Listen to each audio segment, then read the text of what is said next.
Can I thank the right honourable gentleman for the welcome that he has given me? Can I say to him, he refers to me as the second woman Prime Minister. In my years here in this House, I've long heard the Labour Party asking what the Conservative Party does for women. Well,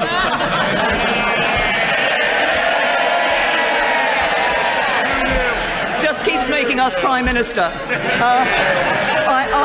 I welcome the comments he's made about Prime Minister's questions. We do debate serious issues in Prime Minister's questions. I look forward to the exchanges he and I will have, and I hope we will be having those exchanges over this dispatch box for many years to come.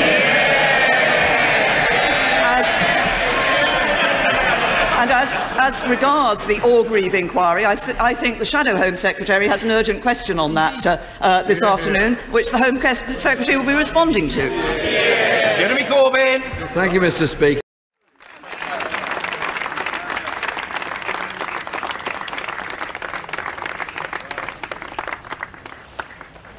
I am honoured and humbled to have been chosen by the Conservative Party to become its leader.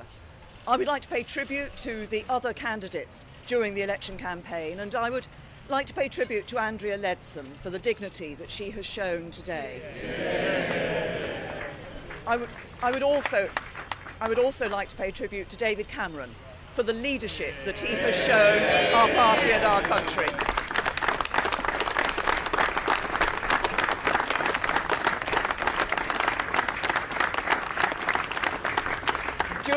During this campaign, my case has been based on three things. First, the need for strong, proven leadership to steer us through what will be difficult and uncertain economic and political times. The need, of course, to negotiate the best deal for Britain in leaving the EU and to forge a new role for ourselves in the world. Brexit means Brexit, and we're going to make a success of it. Second, we need to unite our country. And third, we need a strong, new, positive vision for the future of our country. A vision of a country that works not for the privileged few, but that works for every one of us. Because we're going to give people more control over their lives. And that's how, together, we will build a better Britain. Thank you.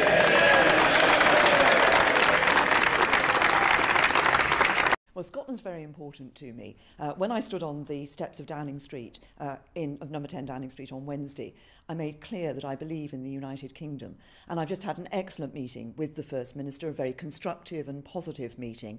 We've discussed the upcoming EU negotiations, and I'm very clear that I want the Scottish Government to be fully involved. I want to get the best possible deal for the whole of the United Kingdom.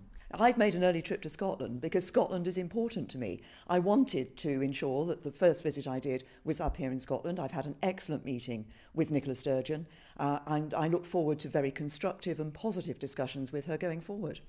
As far as I'm concerned, the Scottish people had their vote. They voted in 2014, and a very clear message came through. Both the United Kingdom and the Scottish Government said they would abide by that.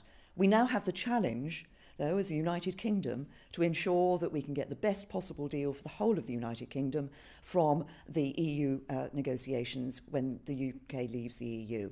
I'm very clear that the government I lead will be for all parts of the United Kingdom and for all people. Well, I want to get the best possible deal for the United Kingdom out of our negotiations for the United Kingdom leaving the EU.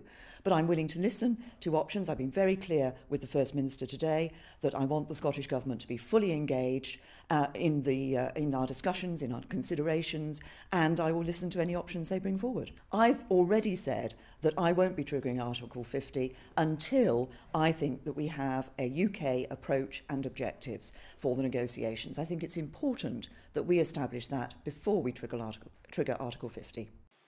The terrorists who murdered David Haines like to call themselves the Islamic State. But I will tell you the truth. They are not Islamic, and they are not a state.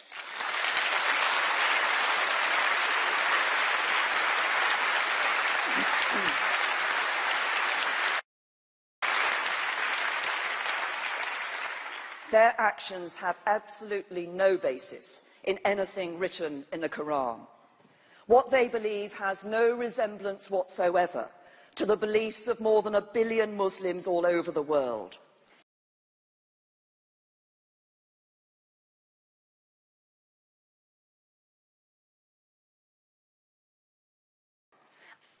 This hateful ideology has nothing to do with Islam itself.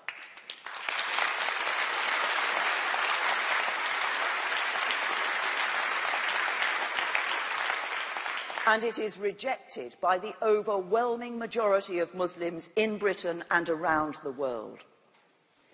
The Quran says, "O mankind, we created you from a single pair of a male and a female, and made you into nations and tribes that ye may know each other."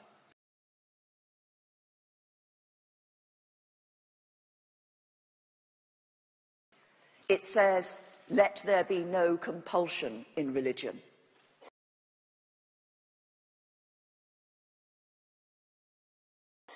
So let this message go out from this hall, that the extremists will never succeed in dividing us. Let the message go out that we know Islam is a religion of peace and it has nothing to do with the ideology of our enemies. Let us stand...